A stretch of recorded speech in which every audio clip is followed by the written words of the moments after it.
মানুষের কাছে নয়। মানুষ আপনাকে আজকে বলবে কি দেখছি না সিরাকে সুলতান দিতে তসবি পড়ছে, তসবি মাথা টুপি নিছে, নামাজি দেখা। বলনেওয়ালা বলবে ততক্ষণ জীবনে আপনাকে ভালো পরামর্শ দেনেওয়ালার অভাব পাবেন, অভাব নাই। ভালো পরামর্শ দেনেওয়ালার অভাব নাই। যখন বিপদে পড়বেন তখন বোঝা যায় কে আপন কে পর। সঙ্গ দেনেওয়ালা নাই থাকবে না। এই জন্য নিজেকে নিজে সঙ্গ দিন। মানে আরাফা নাফসাহু ফাকাদ আরাফা রাব্বাহু, যে নিজেকে চিনেছে সেই প্রকৃত পক্ষে আল্লাহকে চিনেছে। সুবহানাল্লাহ। আমি ওদিকে যাব না। ফুজাইল ইবনে আয়াজ বলছেন, ওই আল্লাহওয়ালা যুবক ভয় শিখেছেন। প্রথম বলেছেন রুটি দাও, দেয় নাই। ভয় করো, আল্লাহকে ভয় করো, পায় নাই। কিছুক্ষণ পরে সে দেখা গিয়েছে নামাজ অবস্থায় ওই যুবকটা ইন্তেকাল করে গিয়েছে। সুবহানাল্লাহ।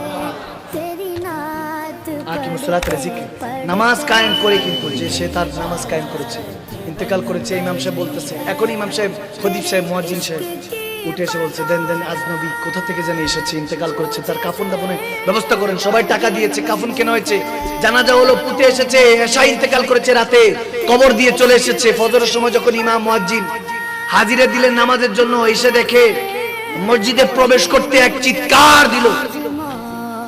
ইমাম আর মুয়াজ্জিনের চিৎকার শুনে এলাকাবাসী দৌড়ায় এসেছে, দুনিয়া দৌড়ায় এসেছে। চিৎকার দিল কেন?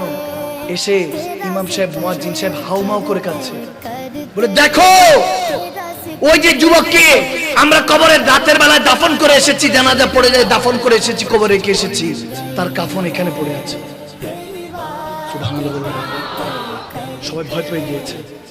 ওখানের মধ্যে লেখা, ওখানের মধ্যে লেখা ফুজাইল বিন আয়াজ আলাইহিস সালাম তিনি বর্ণনা করছে, বলে ওই কাফনের মধ্যে লেখা, আমার বন্ধু তোমাদের কাছে রুটি চেয়েছে, দাও নাই। আমাকে ভয় করার কথা বলেছে, ভয় পাও নাই। আমার বন্ধুকে তোমাদের দেওয়া কাফনে কাপড় পরতে হবে না, আমি জান্নাতে লেবাস পরিয়েছি, তোমাদের কাফন তোমাদের মুখে মেরে দিলাম। নাউযুবিল্লাহ।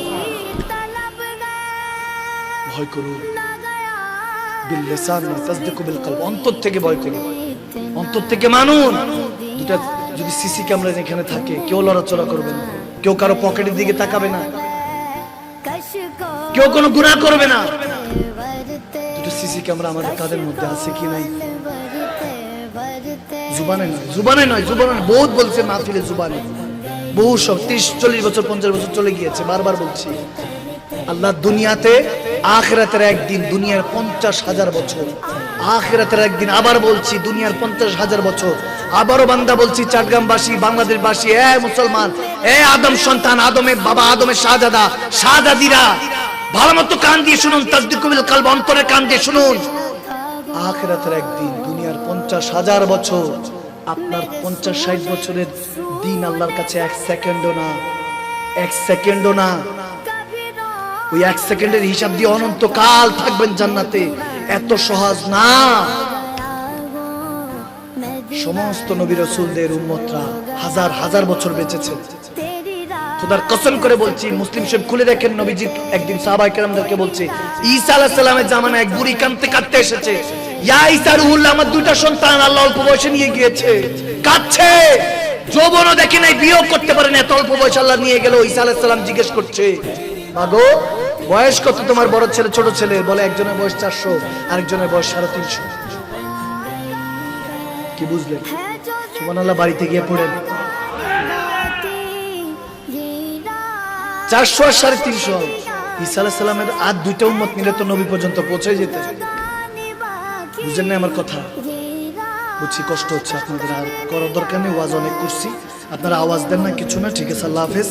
আমরা যেহেতু মিলাদ শরীফ পড়বো, মিলাদ শরীফে পড়ে ইনশাআল্লাহ দোয়া মোনাজাত হবে। আপনাদের যেহেতু কষ্ট হচ্ছে, আমি আবারও ক্ষমা চাচ্ছি। তাহলে আওয়াজ দিচ্ছেন না কেন? সুবহানাল্লাহ পড়া যাবে না নাকি?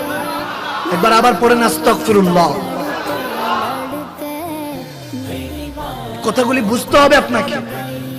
400 আর 350, 750 বছর দুইটা সন্তান হায়াত পেয়েছে বলে এত অল্প বয়সে নিয়ে গেল, যৌবনও দেখে নাই। তার মানে বুঝেন যৌবন কত সময় আসতো তাদের। ঈসা আলাইহিস সালাম বলতেছে, হায় হায় বুড়িমা, আমি তো সেই আখির নবীর উম্মতের কথা চিন্তা করছি, যায় যে উম্মত মাত্র গড়ে 50-60 বছর হায়াত পাবে। সুবহানাল্লাহ। ঈসা আলাইহিস সালাম আপনার আমার কথা বলছে আর কি, কথা বুঝেন নাই? আর হাদিসটা বর্ণনা করছেন প্যারা নবী সাহাবাদের কাছে। আল্লাহু আকবার। যে ঈসা আলাইহিস সালাম বুড়িকে বলছেন, সেই ঈসা আলাইহিস সালাম উম্মতে মুহাম্মাদী হওয়ার জন্য এখনো ওয়েট করছে। কি বিশ্বাস হয় না? বিশ্বাস হয় না? সুবহানাল্লাহ বলবেন না? এখন উম্মতে মুহাম্মদ সাল্লাল্লাহু আলাইহি ওয়াসাল্লাম, আপনারা আমার এই যে ছোট ছোট বাচ্চা হুজুরে পাকের উম্মত, রেডিমেড উম্মত না চাইতে উম্মত, এটা আপনার আমার কিসমতে লেখা হয়েছে। আমরা শ্রেষ্ঠ নবী শ্রেষ্ঠ উম্মত হব। হে আদম শাহজাদারা, বাবা আদম মা হাওয়ার শাহজাদি, আপনাদের সাথে কথা বলছে আরেক নবী শাহজাদা।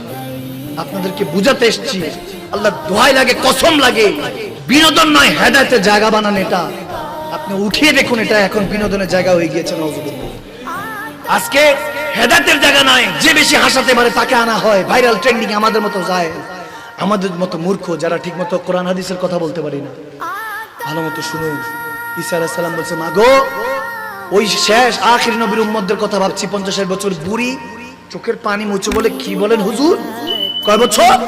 বলে গড়ে পাবে 50 বছর আখির নবীর উম্মতরা। বলে কিভাবে সম্ভব? পয়দা হওয়ার সাথে ইন্তেকাল করবে, যৌবন দেখবে কবে, দুনিয়াদারি সংসার ধর্ম কিভাবে করবে? কি বলেন হুজুর, আল্লাহকে কিভাবে রাজি করবে?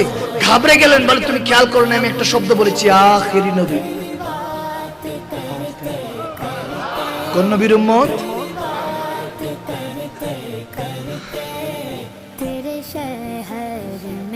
বুড়ি ইহুদি ছিল, নবীর উম্মতের শান শুনে নবীর উপরে ঈমান এনেছেন, প্যার নবীর উপরে ঈমান এনে ঈসা আলাইহিস সালামের হাতে কালমা পড়ে মুসলমান হয়েছে। বুড়ির কিসমত ভালো, আমাদের কিসমত খারাপ। যাদের শান মান কোরআন সুন্নাতে এসেছে, আমরা এখন বেগান, বেহায়া। কোরআন হাদিস তো বললাম দুইটা, আর এটা বলতো। এখানে অনেকে দেখবেন ফজর পড়বেন, কিন্তু আমি কালাম পড়বো দুই একটা। যদি বলেন যে হুজুর কালাম পড়েন, একটু দুই চারটা নাতে রাসূল একটু পড়েন, আমি পড়বো। আমি জানি যুবকরা এগুলোর জন্য বসেছে, সমস্যা নেই। বেলারি সুর ছাড়া তো আল্লাহ মসজিদেও ডাকে না, পড়বো, কোনো সমস্যা নেই। কিন্তু ওয়াদা করতে হবে আজকে থেকে 5 ওয়াক্ত নয়, তাহাজ্জুদ গুজার হওয়ার চেষ্টা করবো ইনশাআল্লাহ। হাত 2-4 জন উঠছে, সবাই উঠেন। আমি পড়বো না, 2-4 জন একটু সবাইকে দেখাইতে হবে। ক্যামেরা রেডি, এখানে মাশাআল্লাহ 2-4টা ক্যামেরা এসেছে। আমি দোয়া করি সবসময় যাতে আমার মাহফিলে ক্যামেরা না আসে। আল্লাহর কাছে মিডিয়ার জন্য আমি পানা চাই, আল্লাহ এই মিডিয়া ক্যামেরা থেকে আমাকে হেফাজত করে। এই জন্য আমি আমার নিজস্ব চ্যানেল ছাড়া কারণ কোনো চ্যানেলে কোনো ওয়াজ শুনতে দেখিনি। মাঝে মাঝে তারপর পৌঁছে যায়, কি করব? যখন পৌঁছে যায় তখন তারা আটকাতে পারি না। কিন্তু আমি রিকোয়েস্ট করি আল্লাহ ওয়াজতে আমার মিডিয়া ভাই বাবারা যারা 2-4টা ওয়াজ রেখেছেন, 2-1 জন যারা এসেছে, ভালো কথাগুলো রাখবেন। যদি 2-একটা হাসি কথা বলে রাখি, দরকার হলে ওগুলো কেটে দিন। বোঝানোর জন্য সময় করতে হয়, কারণ মনোযোগ তার এক জায়গায় থাকে না, ঠিক কিনা? এই জন্য এই সাইডে ওই সাইডে বলতে হবে। তো আমি আপনাদের কাছে ক্ষমা প্রার্থী। নামাজ পড়বো তো ইনশাআল্লাহ, আজকে ফজরটা আদায় হবে তো ইনশাআল্লাহ। আমি আওয়াজ আসে না, ইনশাআল্লাহ, আরো জোরে ইনশাআল্লাহ।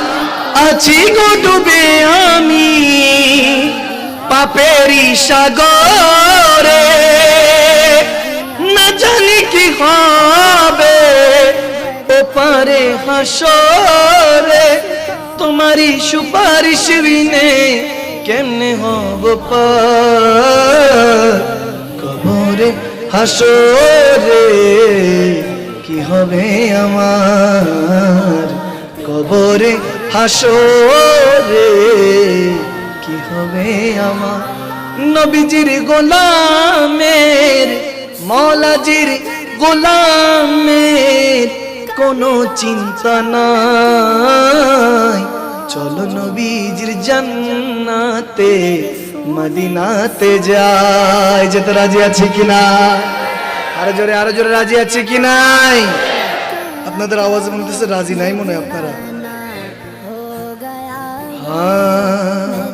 পাখি পৌঁছে দিও রোজা, আমি লিখব চিঠি দেব তোমার, পাখি পৌঁছে দিও রোজা, আমি থাকব বসে অপেক্ষায়, চিঠির উত্তর আসবে আশায়, আমি থাকব বসে আশায়, চিঠি আসবে আমারি গায়, আমি লিখব চিঠি দেব তোমার, পৌঁছে দিও রোজায়। খারাপ লেগেছে? খারাপ লেগেছে? এটা বেলালি চ্যাপ্টার খুললে শেষ হয়ে যাবে। আজকে এতটুকু থাকুক, আমি 2-একটা লাইন পড়ে দিয়েছি।